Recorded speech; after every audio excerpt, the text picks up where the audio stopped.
পরিচয় ও নাগরিকত্ব এই তিনটি শব্দে এখন রীতিমতো উদ্বিগ্ন বাংলা ও অসমের বাংলা ভাষাভাষী মানুষেরা।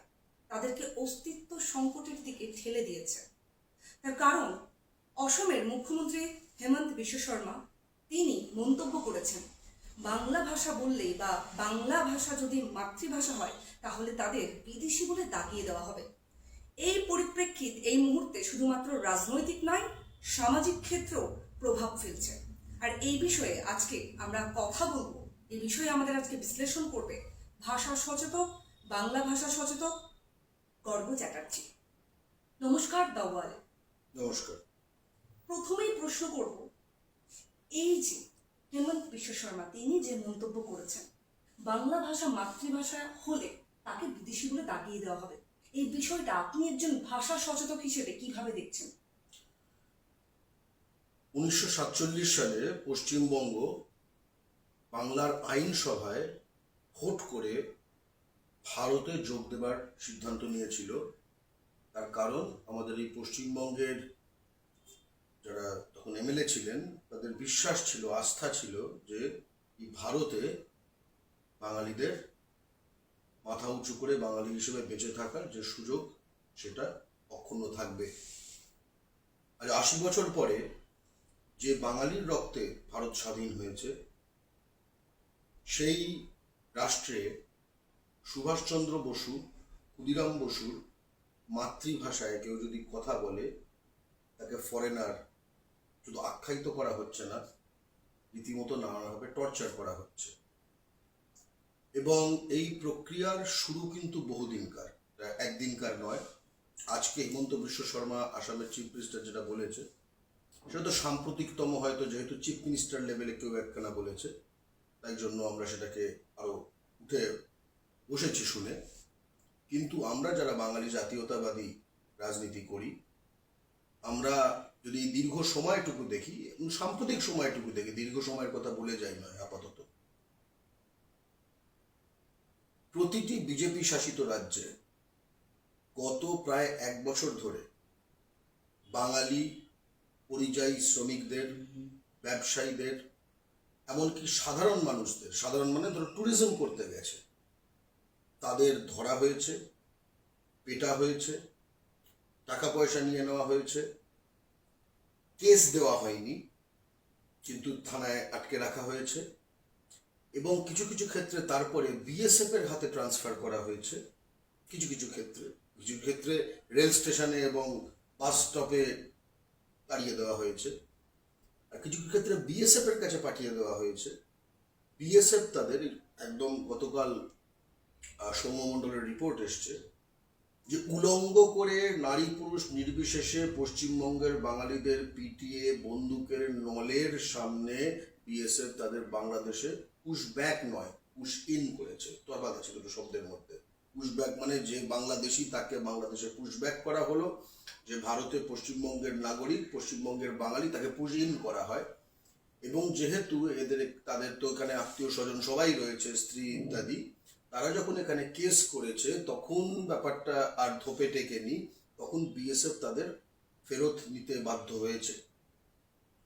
এবং অনেক পশ্চিমবঙ্গের প্রধান শাসক দল, প্রধান বিরোধী দল বিজেপি, এবং তার ফলে যে তারা যে একটা বাস্তুতন্ত্র, তথ্যের বাস্তুতন্ত্র, তথ্য বলবো না, অপতথ্যের বাস্তুতন্ত্র যেটা চালায়, সেখানে মোটামুটি একখানা হিন্দু বাঙালির একাংশকে বুঝিয়ে দেওয়া হয়েছে এসব নিয়ে চিন্তা করার দরকার নেই, এগুলো সব মোল্লা।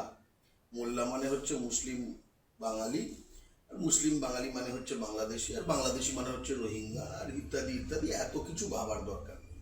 ঠিক আছে, বাংলা পক্ষ যেহেতু এই প্রতিটি রাজ্যে, পশ্চিমবঙ্গে তথা পশ্চিমবঙ্গের বাইরে প্রতিটি রাজ্যে সেখানে যারা বাঙালি আছেন তারা যখন আক্রান্ত হন, তাদের প্রায় খুব দুঃখের কথা যে তাদের প্রথম অনেক ক্ষেত্রে তাদের বাংলা পক্ষকে মনে পড়ে। এটা হবার কথা নয় কিন্তু, কারণ ভারতের প্রতিটি জায়গায় এটা জানমালের দায়িত্ব একখানা নাগরিকের, সেখানকার প্রশাসনের দেওয়ার কথা। ঠিক আছে, তার মনে পড়ে তার নিজের রাজ্যের একখানা সংগঠনকে। তো আমরা ফলে তথ্যগুলো কিন্তু আমরা বেশ কয়েক মাস ধরে পাচ্ছি। আমি যদি আরো প্রথম থেকে শুরু করি, আমরা দেখেছি যে সারদা হিন্দু হোটেল গুজরাটের সুরাতে, যেখানে অনেক বাঙালি স্বর্ণকার রয়েছেন, সেখানে প্রথম শুরু হয় যে বাংলা বোর্ড কেন লেখা হয় ইত্যাদি করে পুলিশ টুলিশ নিয়ে চড়া হওয়া। এবং সাম্প্রতিক সময় উড়িষ্যায়, বিশেষ করে গুজরাটে একটা বিরাট ভাবে তাদের উপর অত্যাচার করা হয়, এবং সাম্প্রতিক সময় উড়িষ্যায় কিন্তু ভয়ঙ্কর ভাবে আক্রমণটি বেড়ে গেছে। উড়িষ্যায় কিন্তু অনেকে এটা বলছেন যে বিজেপি শাসিত রাজ্যে হচ্ছে। হ্যাঁ, এটা প্রায় সবকটাই বিজেপি শাসিত রাজ্যে হচ্ছে, কিন্তু আমি এটাও বলতে চাই যে বাঙালি জাতির বিরুদ্ধে চরম জাতি ঘৃণার এই বাস্তুতন্ত্রটি বিজেপি কিন্তু বেশ কিছু জায়গায় ক্ষমতায় আসার আগেই তৈরি করেছে, যে কারণে যখন বিজেপি ক্ষমতায় ছিল তখনও এই কিছু আক্রমণ ঘটেছে। বাংলা পক্ষ তখন উৎকল ভবন অভিযান করেছিল। বিজেপি ক্ষমতায় আসার পরে ব্যাপারটা একদম আগল খুলে গেছে। আমাদের এই মুর্শিদাবাদের সুজন সরকার, নাম শুনেই বুঝতে পারছেন হিন্দু বাঙালি, সে উড়িষ্যায় আক্রান্ত হয়েছে এবং তারপরে পুলিশ তাকে, ওখানে উড়িষ্যার পুলিশ তাকে ধরেছে, তার ডকুমেন্টস ইয়ে করেছে, সে দেখিয়েছে তার ডকুমেন্টস, বলেছে সবটা কিছু ফলস ডকুমেন্টস ইত্যাদি ইত্যাদি। যারা দেখছেন তারা মাথায় রাখবেন, এই তথাকথিত ফলস ডকুমেন্ট, যেগুলো ফলস নয়, এগুলোই কিন্তু আমার আপনার আছে, এর বাইরে বিশেষ কিছু নেই। এক, তারপর আরো দু একটা কেস বলে দিই, মানুষ আসলে জানা দরকার। হুগলির দেবাশিস দাস, গতকাল বাংলা পক্ষর টিম তার সাথে গিয়ে তার এরকমই সাক্ষাৎকার নিয়েছে, ঠিক আছে? সে ভয়ঙ্কর অভিজ্ঞতা, একদম এই বাংলাদেশি দাগিয়ে। আর একটা নতুন ট্রেন্ড, এবার আসামের প্রশ্নে আসি। আসামের তো মোটামুটি বাঙালির ওপর পরের পর গণহত্যা ঘটেছে, ঠিক আছে? বঙাল খেদা আন্দোলন বলবো আর কি বলবো, যাই হোক, সেখানে গোড়েশ্বর শিলাপাথর যেরকম হিন্দু বাঙালির ওপর হয়েছে, আবার একই সঙ্গে নেলির মতো মুসলমান বাঙালির ওপর গণহত্যা ঘটেছে। তারা সব ভারতের নাগরিক আর কি। এবং তারপরে এখন নতুন জিনিস হয়েছে যে আসামেও না, পশ্চিমবঙ্গের নাগরিক, দশকের পর দশক তারা পশ্চিমবঙ্গের ভোটার, যেরকম অনিমা ঘোষ, আরতি ঘোষ কুচবিহারের, ঠিক আছে? তারপরে উত্তম রাজবংশী সম্প্রদায়, উত্তম বাবু, তাদেরকে ওখানে যে বাঙালিদের ধরার জন্য, একদম বাঙালিদের ধরার জন্য করেই বলছি, যে ডিটেনশন ক্যাম্প রয়েছে, ঠিক আছে, কোকরাঝাড়ে বিরাট বড় ডিটেনশন ক্যাম্প, এশিয়ার সর্ববৃহৎ ডিটেনশন ক্যাম্প, সেখান থেকে নোটিশ পাঠানো হয়েছে, তুমি তো উত্তম ব্রজবাসী তার নাম, যেহেতু তুমি তো আসলে ভারতীয় না, তাই তোমাকে ডিটেনশন ক্যাম্পে থাকা হবে, পচানো হবে, আর তারপরে দেখা যাবে। এবং এই সব কিছুর মধ্যে যেগুলো আমি বললাম, উত্তম ব্রজবাসী, সুজন সরকার, আরতি ঘোষ, দেবাশিস দাস, এটা অনুচ্চারিত থেকে যাচ্ছে যে মুসলমান বাঙালিরা যারা পশ্চিমবঙ্গের ঘটি মুসলমান বাঙালি, ঠিক আছে, তারা তো মানে কোনো শুনানি নেই তাদের। এবং এই সময় দাঁড়িয়ে আমরা যখন আসামের মুখ্যমন্ত্রী বলেন যে বাংলা লিখবে জনগণনায় বাংলা লেখা, বা যে কোনো যার যার মাতৃভাষা সেটা লেখা, এটা আমাদের একটা সাংবিধানিক অধিকার, ঠিক আছে? আমি তো আর মাতৃভাষা হিন্দি লিখবো না, ঠিক আছে, কিন্তু এখানে মাতৃভাষাটাকে লিখতে বাধ্য করা একরকম, ঠিক আছে, মানে বাংলা মাতৃভাষা, যে কোনো মাতৃভাষা নয়, এটার কিন্তু একখানা বিশেষ ভয়ঙ্কর জিনিস আছে। তুমি আসলে বাঙালি হলে ভারতে তুমি আসলে অপরাধী। তুমি বাঙালি যদি হও, তোমার মাতৃভাষা যদি বাংলা হয়, তুমি ভারতে অপরাধী, জন্মসূত্রে অপরাধী, মাতৃভাষা সূত্রে অপরাধী, অর্থাৎ এবং এই অপরাধ তোমার কাটানোর একটাই উপায়, তুমি তোমার মাতৃভাষা এবং জাতিগত পরিচয়টি লুকিয়ে রাখো, ঠিক আছে? এই এই যে ধরনের জিনিসগুলো বলা হচ্ছে, তার মানে যে কোনো জায়গায় ভারতে, বিশেষ করে বিজেপি শাসিত রাজ্যে, একটা কাউকে ধরা যায়, যে কাউকে আসলে হিন্দু মুসলমান নির্বিশেষে কোনো বাঙালিকে, তাকে বাংলাদেশি বলা যায়, তাকে পিক আপ করা যায়, তার থেকে টাকা পয়সা লুটে নেওয়া যায়। আবার আপনারা জানেন বাংলাদেশের সঙ্গে কিন্তু এখন কোনো রেল বা বাস যোগাযোগ নেই, ঠিক আছে? ইউনূস সরকার, যে জামাতে ইসলামী সমর্থিত ইউনূস সরকার আসার পরে, যারা প্রচন্ড মানে ভাবে অত্যাচার ওখানে একরকম চালাচ্ছে হিন্দু বাঙালির ওপর। তো সেই সরকারের উপর কোনো বাস কানেকশন, অথচ এই পুলিশরা কিন্তু তাদের বাস স্টপে বা রেল স্টেশনে পাঠিয়ে দিচ্ছে। আমি জানি না ঠিক কোথায় পাঠানোর জন্য, অর্থাৎ তারাও জানে এরা বাংলাদেশি নয়। অনেকে বলছে বাংলাদেশি বলে ভুল করছে, কোনো ভুলের কোনো জায়গা নেই। এটা চরম একখানা বাঙালি জাতি ঘৃণা, ঠিক আছে? সেখান থেকেই পুরো বিষয়টি হচ্ছে। এবং এগুলো যদি আমরা প্যাটার্নস গুলো দেখি, বিশ্বে জেনোসাইড অর্থাৎ গণহত্যা, গণহত্যা মানে কিন্তু 10 জনকে হত্যা 20 জনকে হত্যা, এটাকে গণহত্যা বলে না। গণহত্যা মানে হচ্ছে ধরো ইহুদিদের নাৎসিরা যেটা করেছিল সেটা গণহত্যা। তো এর কিছু স্টেপস আছে, মানে গণহত্যা একদিনে হঠাৎ শুরু করে যে কনসেন্ট্রেশন ক্যাম্পে পাঠিয়ে দিল এরকম ভাবে ব্যাপারটা কিন্তু হয় না। এর কিছু ধাপ রয়েছে। এবং আমরা কিন্তু এই তুমি যদি ধাপগুলো পর আমরা প্রাথমিক ধাপে পড়ে গেছি, অর্থাৎ বাঙালিরা ভারতে গণহত্যার সামনে গল্পটা প্রাথমিক ধাপে পড়ে আমার গেছে। কিছু স্পেসিফিক প্রশ্ন আছে, আমি একটু একদম, থামালাম। নিশ্চয়ই। এই যে আমরা ভারতীয় কিনা, আমাদের নাগরিকত্বের পরিচয় পত্র দেওয়ার সময় আমাদের নিজেদের মাতৃভাষা যদি বাংলা হয়, সেক্ষেত্রে বিদেশি বলে আখ্যা দেওয়া হবে, যেমনটা বলছেন তেমন বিশ্বাস হয় না। তো এই ক্ষেত্রে এই যে বাংলাটা বলা যাবে না, এই যে বাংলা ভাষা বললে বিদেশি তকমা পেতে, তাহলে কি হিন্দি শিখতে হবে? এটা এই ক্ষেত্রে কি ভাবছে ভাষা সচেতন বর্গ চ্যাটার্জি? প্রথম কথা হচ্ছে যে বাংলা ছাড়া যে কোনো কিছু করলে কিন্তু তুমি সেফ।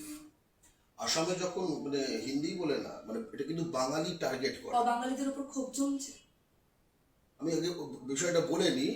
এনআরসি যখন করা হয়েছিল আসামে, যার ফলে 12 লাখ হিন্দু বাঙালি এবং 5 লাখ মুসলমান বাঙালির নাম বাদ পড়ে গেছিল, বাঙালি তারা, তার সঙ্গে 1.5 লাখ আদার্স বাদ পড়ে গেছিল, কোট আনকোট আদার্স। তখন রাজনাথ সিং, তখন তিনি কেন্দ্রীয় স্বরাষ্ট্রমন্ত্রী, তিনি তখন তৎকালীন আসামের চিফ মিনিস্টারকে লেখেন যে হিন্দিভাষীদের বাদ দেওয়া যাবে না। তারপরে আরেকটা সিদ্ধান্ত নেওয়া হয় যে যাদের ডকুমেন্টস নাও থাকে, তারপরে আরেকটা বলা হয় যারা নেপালি ভাষী তাদের বাদ দেওয়া যাবে না, ঠিক আছে? অর্থাৎ এই জালে করে পুকুর থেকে মাছ তুলেছি, এবার এর মধ্যে কিছু চিংড়ি আছে, শামুক আছে, এগুলোকে একটু বাদ দিয়ে দেওয়া যাক, যে ছাঁকা যে বাঙালিগুলোকে আমি যে টার্গেট করবো সেই জিনিসটা করা হবে। এক। দ্বিতীয় কথা হচ্ছে যে হিন্দির কথা বলে এবার কি হিন্দি বলতে হবে, শিখতে হবে? এর জন্য প্রভাব কি ভয়ঙ্কর ভাবে পড়ছে, যেভাবে বাঙালিদের উপরে অত্যাচারটা করা হচ্ছে। আমার মুর্শিদাবাদে বাংলা পক্ষর সংগঠন আছে, সেখানে আমরা সহযোদ্ধারা আমাকে খবর দিলেন যে ওখানকার কন্ট্রাক্টররা, যেহেতু রাজমিস্ত্রি পশ্চিমবঙ্গে, তো তুমি এই মুহূর্তে মেট্রোর প্রজেক্টগুলোতে চলে যাও বা বড় বড় যে প্রজেক্টগুলো, সেখানে কোনো বাঙালি কর্মী ব্যবহার করা হয় না, ঠিক আছে? কারণ বহিরাগত তারা কন্ট্রাক্টর। তো বাঙালি যে নানা রাজ্যে যেখানে যে রাজমিস্ত্রির কাজগুলি করে, সেই যারা ঠিকাদার তারা এখন কর্মী, লেবার, রাজমিস্ত্রিদের বলছে যে একটু হিন্দি শেখার চেষ্টা করো। মানে বুঝতে পারছো তো, নিজের পরিচয় গোপন করা কোনোভাবে, যে সে অন্য একটা ভাষা বলতে পারে, এইটা করার কিন্তু আসলে ব্যবহারিক স্তরে বাঙালিরা সেফ নয় বাইরের রাজ্যে। ভয়ঙ্কর অবস্থা। সেফ নয় আবার কি, মানে আমি আশা করব, মানে অবশ্য সেই পিরিয়ডটা কখন কখন ঘটে বোঝা যায় না। এই যে যখন হাওড়া স্টেশনে, শিয়ালদা স্টেশনে ট্রেনগুলো এসে থেমেছে, তখন মানে যে ত্রাসটা দেখতে পেতে, এমনকি তোমরা যদি চাও, মালদায় হরিশ্চন্দ্রপুরে কদিন আগে প্রায় 28 জনকে মেরে পিটে ফেরত পাঠিয়ে দেওয়া হয়েছে বাংলাদেশি বলে, মালদার হরিশ্চন্দ্রপুরের লোক তারা। তো সেখানে আমাদের বাংলা পক্ষ টিম, আশরাফুল হক আমাদের যে জেলা কমিটির সদস্য, সে তাদের দীর্ঘ ইন্টারভিউ করেছে। তুমি ভাবতে পারবে না সে কি ত্রাস, ঠিক আছে? এবং ত্রাস তো অবশ্যই, তাদের স্ত্রীরা হঠাৎ জানে না কোথায় আছে, ঠিক আছে? এবং তাদেরকে পিছমোড়া করে দিনের পর দিন তাদের থানার কম্পাউন্ডে রেখে দেওয়া হয়েছে। তাদের যেটা বললাম যে উলঙ্গ করে মেরে পিটে বাংলাদেশে পুশিং করা হয়েছে। তুমি ভেবে দেখো, তুমি একটা পশ্চিমবঙ্গের নাগরিক, তুমি একটি গ্রামের মানুষ, রাজমিস্ত্রি কাজ করতে যাও বা ফেরি করতে যাও অন্য কোথাও, সেখানে তোমার হঠাৎ পিক আপ করা হলো, তারপরে বললো তোর এই ডকুমেন্ট সব জাল। মুখে মুখে, সব মুখে মুখে হচ্ছে, কোনো আইনি প্রক্রিয়া নেই। কারণ আইনি প্রক্রিয়া থাকলে, ধরো কেউ ফরেনার, তোমাকে তাকে ফরেনার্স অ্যাক্ট, পাসপোর্ট অ্যাক্টে আইনে তোমাকে এফআইআরটা করতে হবে, তারপরে কোর্টে চালানো হবে, তারপরে সেই কোর্ট বিচার করবে ইত্যাদি। এটা একটা প্রক্রিয়া, ঠিক আছে? কারণ যে কোনো সাংবিধানিক রাষ্ট্রে এই প্রক্রিয়াগুলি থাকে। তারপরে সে যদি সাব্যস্ত হয় যে সে নয়, তার একটা প্রক্রিয়া, এসব কোনো প্রক্রিয়ার কোনো গল্প নেই। তারপরে হঠাৎ থেকে তুলে নেওয়া হচ্ছে মহারাষ্ট্র থেকে, এটা মহারাষ্ট্রের কেস, হঠাৎ বিএসএফ কে দিয়ে দেওয়া হচ্ছে, তারপরে সে সাডেনলি সে দেখছে সে মানে বাংলাদেশে, সেখানে সে কাউকে চেনে না। তুমি শুধু ট্রমাটা অনুভব করো, এবং এটা যেটা বলার চেষ্টা করছে এটা যে কারোর ক্ষেত্রে সম্ভব, হিন্দু মুসলমান নির্বিশেষে যে কারোর ক্ষেত্রে সম্ভব। এখন কি ভাষা কোথাও গিয়ে রাজনীতিবিদদের একটা বিভাজন তৈরি করার হাতিয়ার হয়ে যাচ্ছে? এখন কেন, ও তো সবসময় ছিল। ভাষা বলতে আমরা তো জানি ভাষা মানুষকে সমষ্টিগত হতে সাহায্য করে। ভাষা যতই বৈচিত্র্যপূর্ণ হোক না কেন, সমস্ত ভাষাভাষীর মানুষ এক জায়গায় হলে একটা অন্যরকম বাতাবরণ সৃষ্টি হয়। কিন্তু এখন তো ভাষাকে কেন্দ্র করে একজনকে বিদেশি বলে দেওয়া হচ্ছে, ভারতীয় কিনা প্রমাণ দিতে হচ্ছে। একজন একজন বলে আর আমাদের শাক দিয়ে মাছ থেকে লাভ নেই, শুধু বাঙালিদের করা হচ্ছে। যেরকম অনেকে যেটা বলছে, আচ্ছা এই পশ্চিমবঙ্গের মানুষ তো বাংলা বলেন, আর বাংলাদেশেও বাংলা বলে, ওই জন্য তো গুলিয়ে টুলিয়ে ফেলছে আর কি। আচ্ছা তুমি কখনো শুনেছো যে তামিলনাড়ুর কোনো মানুষকে এই ওখানে জাফনা এবং ট্রিনকোমালি, যে নর্দার্ন এবং ইস্টার্ন যে শ্রীলঙ্কা, সেখানে কোটি কোটি তামিল থাকেন, তার জন্য শ্রীলঙ্কান বলা হয়েছে, করে পিক আপ করা হয়েছে? তুমি কখনো শুনেছো উদাহরণস্বরূপ ধরো যে মিজো যারা রয়েছে তাদের বেশ কিছু অংশ মিজোরামে রয়েছে, বেশ কিছু অংশ মিয়ানমারে রয়েছে, এমনকি সেখানে ওপেন বর্ডার মতো রয়েছে, কোনো মিজোকে দাদা এই বলা হয়েছে? পরিপ্রেক্ষিতে আমার প্রশ্নটা করে ফেলি। সেটা হলো, এই যে বাঙালিদের বহিরাগত বা বিদেশি এই যে তকমা, এটা শিকড়টা এক্স্যাক্টলি কোথায়? এই প্রসঙ্গে কথা হচ্ছিল, শিকড়টা কোথায়? শিকড় হচ্ছে শুধু বাঙালিদেরই বা কেন টার্গেট? খুব স্পেসিফিক, এটাও খুব গুরুত্বপূর্ণ প্রশ্ন। শিকড় কোথায় এবং এটার মানে ইয়েটা কোথায়, মানে এটার বাঙালিদেরই টার্গেট, হ্যাঁ, বাঙালিদেরই বা কেন টার্গেট? শিকড় কোথায়?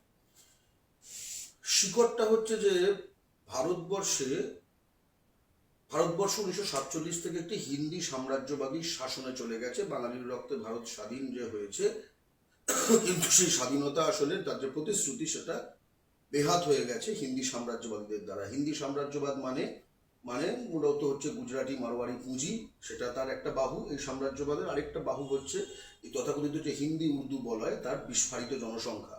এর মাধ্যমে ভারতবর্ষ নামক বাজারে ওপর নিয়ন্ত্রণ, এবং সেই বাজার যাতে নিয়ন্ত্রণে থাকে, রাজনৈতিকভাবে সাবডিউট থাকে, জনবিন্যাসগতভাবে সাবডিউট থাকে, তাই জন্য এই যে বিস্ফারিত জনসংখ্যাটি বললাম হিন্দু হিন্দু এলাকা, সেটা এইসব জায়গায় পুশিং করা এবং সেখানকার রাজনীতি নিয়ন্ত্রণ করা।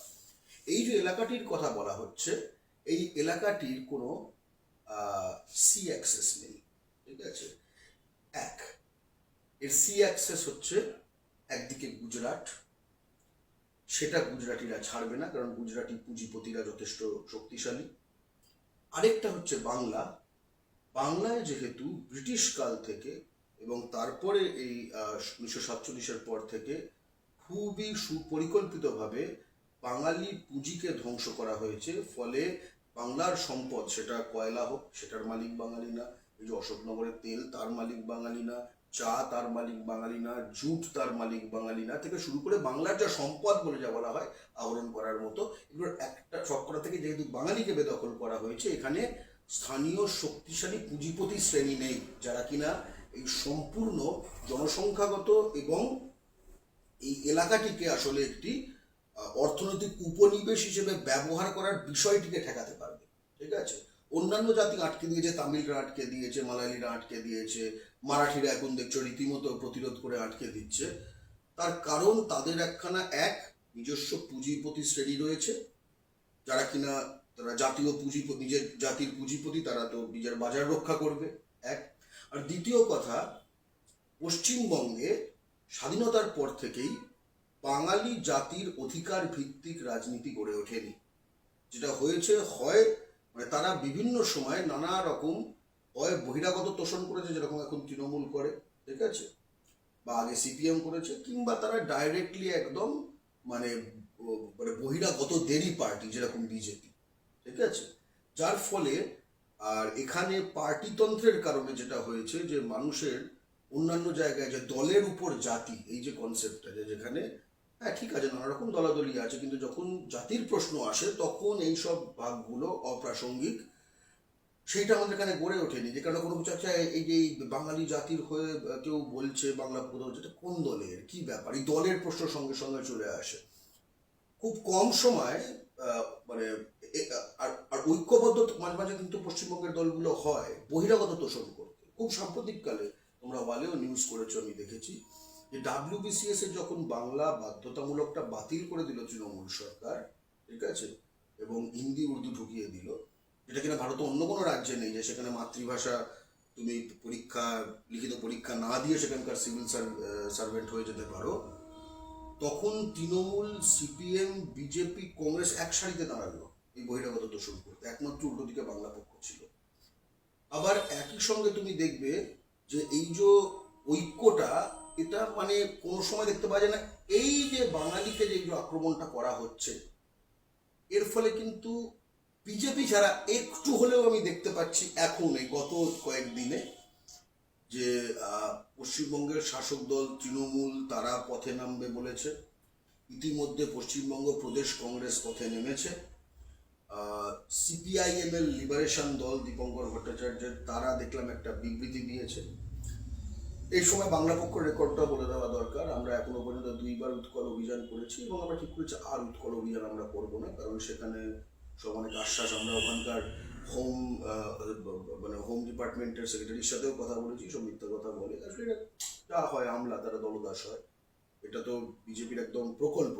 কারণ ওখানে আমরা যে রিপোর্টসগুলো দেখেছি এবং নিজস্ব বয়ান, সেখানে বলছে যে বাংলা থেকে বাস এনে জ্বালিয়ে দেবো, ঠিক আছে, ওখানে নানা লোকাল বজরং দল ইউনিট ফিউনিট এইসব নিয়ে রেডি হয়ে আছে, মানে একটা অন্যই জিনিস।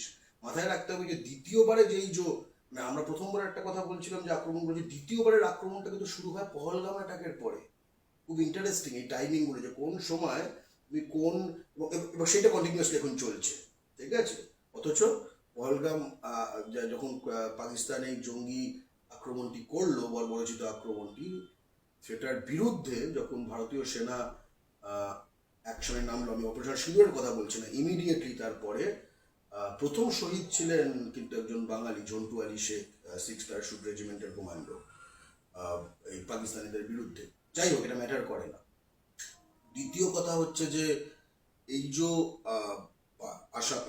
উড়িষ্যায় এই যে আমরা 2বার উৎকল ভবন অভিযান করেছি, আমরা মালদায় থেকে শুরু করে হুগলিতে যেখানে যেখানে বাঙালির ওখানে টর্চার হয়েছে, আমরা সেই পরিবারের কাছে ছুটে গেছি। আমরা তো অন্য জায়গায় উড়িষ্যায় গিয়ে তো আমাদের সংগঠন নেই। তৃতীয়ত হচ্ছে যে আমরা পুলিশ প্রশাসনের সঙ্গে যারা যারা আমাদেরকে রিচ আউট করছে, পরিযায়ীরা আটকে পড়া, সে ভয়ঙ্কর সব ভিডিও, বাংলা পক্ষ পাশে ছিল বলতে আমরা কোঅর্ডিনেট করেছি লোকাল থানার সঙ্গে, যে তাদের এবং আমাদের লোকাল থানাগুলো কতটা অসহায় হয়ে গেছে। এখন আমাদের কাছে জাস্ট খবর এলো মুর্শিদাবাদ থেকে, লোকাল থানা বলছে যারা পরিযায়ী হবেন তারা একটু কাগজ টাগজ দিয়ে যাবেন, ওখানে প্রবলেমে পড়লে যাতে তাড়াতাড়ি পাঠাতে পারি। আচ্ছা, এটা ভারতে অন্য কোনো জাতিকে এটা করতে হয়? এই যে এতগুলো কদিন আগে পশ্চিমবঙ্গে বিহার দিবস পালন হয়েছে, ঠিক আছে, আসানসোল, শিলিগুড়ি, কলকাতায়, সেখানে বিহারের মধুবনীর MLA অশোক যাদব এসে বলে গেছে 2 কোটি বিহারি পশ্চিমবঙ্গে করে কমে খাচ্ছে। এবং এটা জড়িত বিষয়, আমি এই প্রশ্নটায় আসছি। বিহারের কি নানা পুলিশ স্টেশনে 2 কোটি পরিচয়পত্র রাখা আছে যে তারা এখানে এসে করে কমে খাচ্ছে?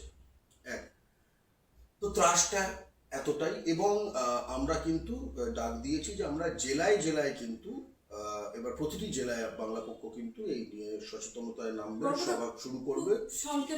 খুব সংক্ষেপে উত্তর নেব। একসময় বাংলা পথ দেখিয়েছে, আজকে বাঙালিরা শোষিত এবং এখন স্টিল আমরা তো দেখতে পাচ্ছি নানাভাবে। এই পরিপ্রেক্ষিতে প্রশ্ন রাখবো, আগামীতে নাগরিকত্বের পরিচয়পত্র বা পরিচয় প্রমাণপত্র দিতে গিয়ে বাঙালিকে যাতে হেনস্থা হতে না হয়, বা বাঙালি মানেই সে বিদেশি বা সে এখানকার নয়, তাকে পাঠিয়ে দাও, এই মনোবৃত্তি, এই যে চিন্তাধারা, এটা যাতে খর্ব হয়, এই বিষয়টা যাতে একটা সমাধান হয়, সেই পরিপ্রেক্ষিতকে সামনে রেখে বাংলা পক্ষ কি ভাবছে?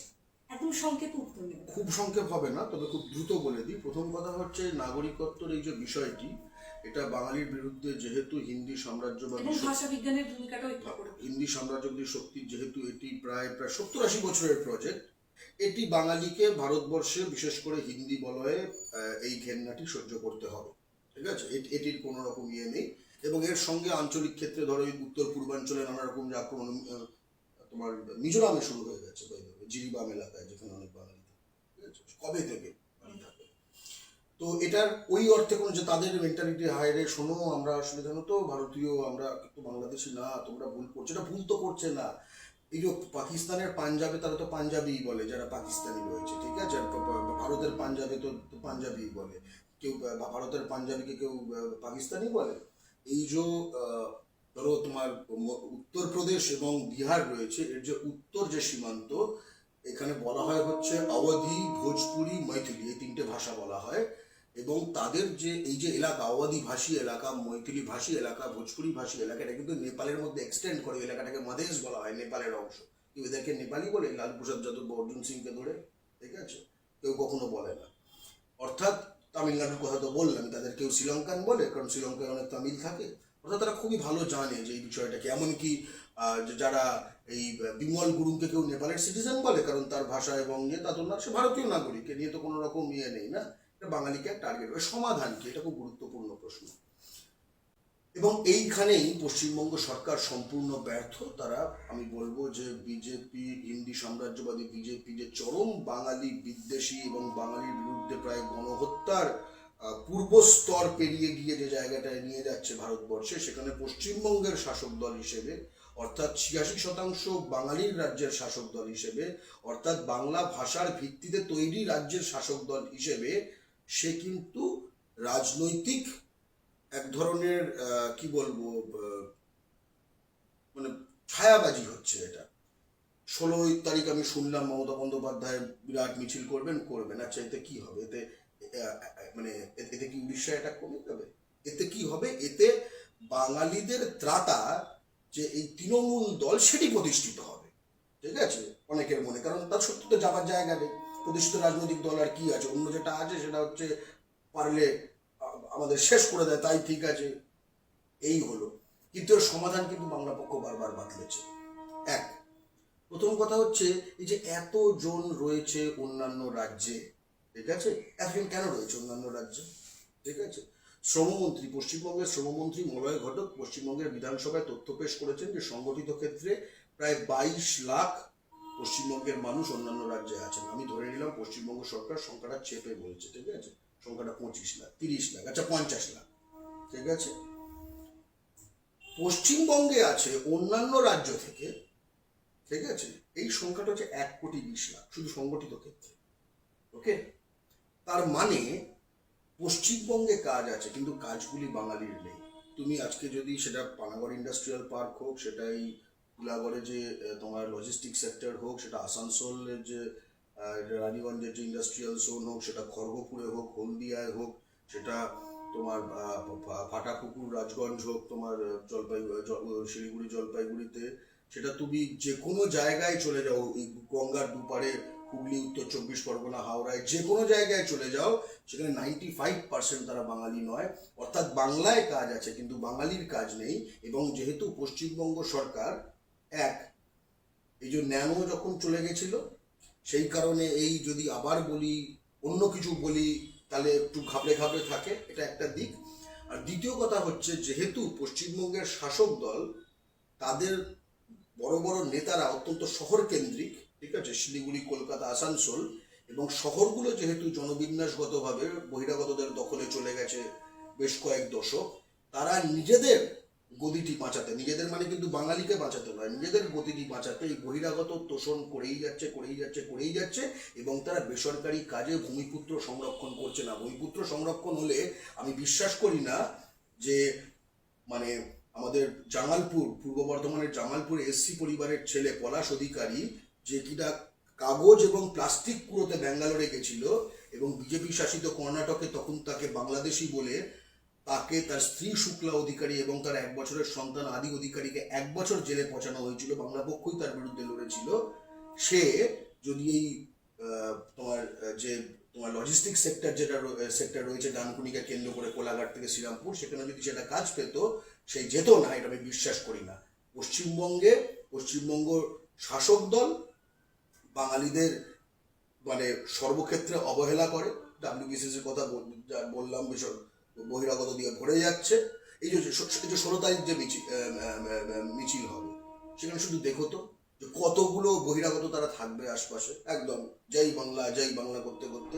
ঠিক আছে, দেখবে জয় বাংলা একটা পবিত্র স্লোগান। এইসব এই 50% উর্দু বলবে পশ্চিমবঙ্গে বলা ববি হাকিম, আর মারওয়ারি অ্যাকাউন্টেন্ট ছাড়া নেব না বিজ্ঞাপন দেওয়া তৃণমূলের হিন্দি সেলের বিবেক গুপ্তা, এদের মুখেও যখন জয় বাংলা শুনবে তাহলে বুঝতে হবে যেটাকে কিন্তু অন্তঃসান শূন্য করা ফেলা হচ্ছে। কিন্তু বাঙালির দুর্ভাগ্য হচ্ছে উল্টো দিকে রয়েছে বাঙালিকে একদম মানুষই না মনে করা বিজেপি।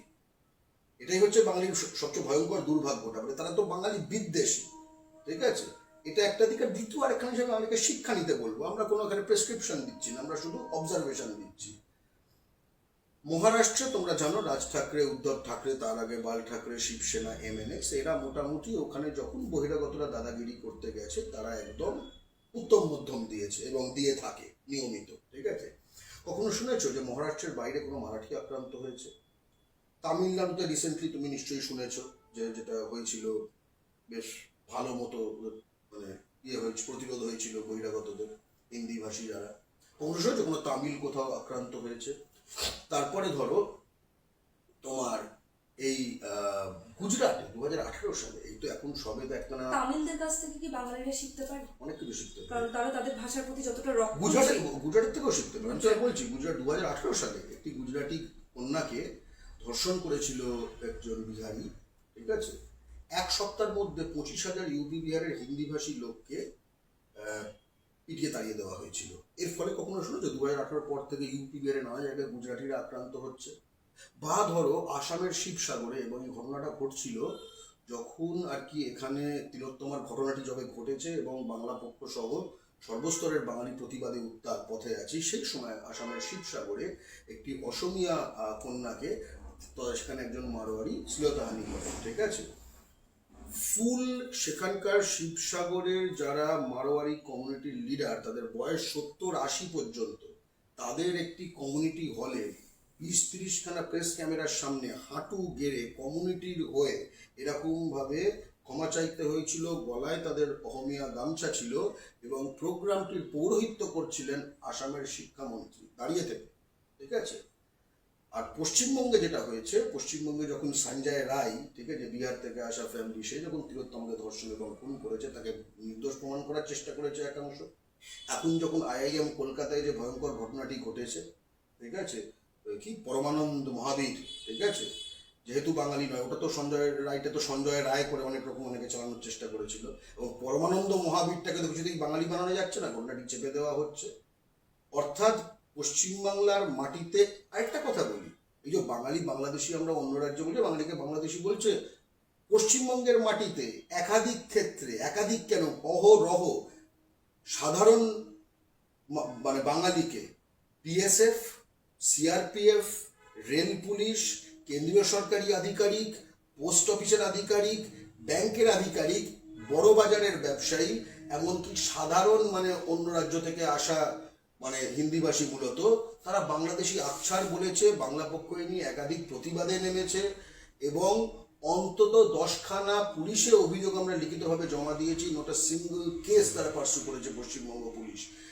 আগে যে ঘটনাগুলো বুঝলাম যে তার নিজের মাটিতে যার জোর আছে তাকে বাইরে মার খেতে হয় না, যার নিজের মাটিতে এই অবস্থা হয় তার বাইরে এই অবস্থাটাই হয়। তাই বাংলা পক্ষর স্পষ্ট সমাধান এক, পশ্চিমবঙ্গের মাটিতে যারা এই জিনিসগুলো করবে, সেটার আগে মনে আছে কদিন আগে সেটা সমাধান করা হোক আইনতভাবে। কদিন আগে হাওড়া স্টেশনে, হাওড়া মেট্রোতে যে বাঙালিকে বাংলাদেশি বলে যে ঘটনাটি ভাইরাল হলো, অনেকে হয়তো জানেন এই ঘটনাটা। ঠিক আছে, জানেন ওটা কোনো কেস হয়নি, ওটা কোনো কেস হয়নি। আজকে কোন মুখে পশ্চিমবঙ্গ সরকার বলতে পারে যে হ্যাঁ এটা বলা হচ্ছে, খারাপ হচ্ছে ইত্যাদি? সেই সেই সেই সেই মেয়েটি জেলে নেই কেন?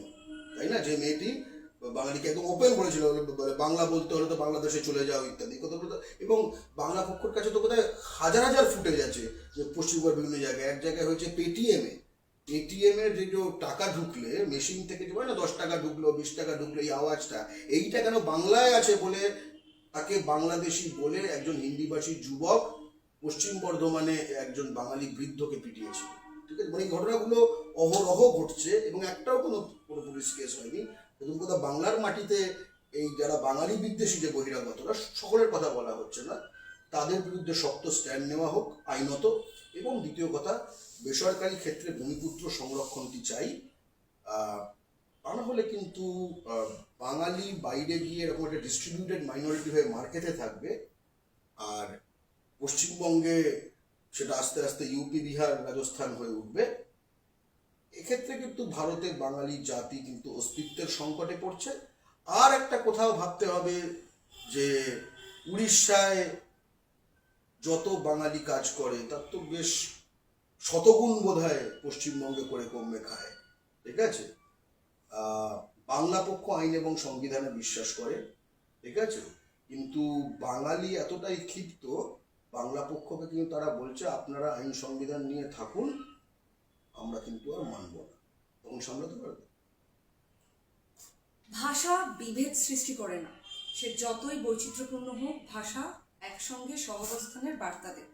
আর যখনই মাতৃভাষা বাংলা আর সেই মাতৃভাষা বাংলা হওয়ার কারণে বিদেশি বলে দাগিয়ে দেওয়া হয়, তখন কিন্তু শুধুমাত্র একটি ভাষার মানুষের নয়, একটা জাতির ওপর, একটা সমাজের ওপর প্রশ্ন ওঠে।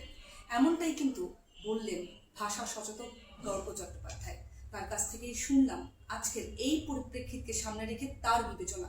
আমরা হয়তো এই একটি ভিডিও বা একটি আলোচনার মধ্য দিয়ে আমরা যারা বাংলাভাষী বা বাংলা বললেই বিদেশি কিনা সেই বক্তব্যকে খুব একটা বিস্তারিত বোঝাতে পারবো না বা বলতে পারবো না। তবে সমসাময়িক এই পরিপ্রেক্ষিতকে সামনে রেখে আমরা আরো আলোচনা এবং আরো অনেক তথ্য তুলে ধরার চেষ্টা করব।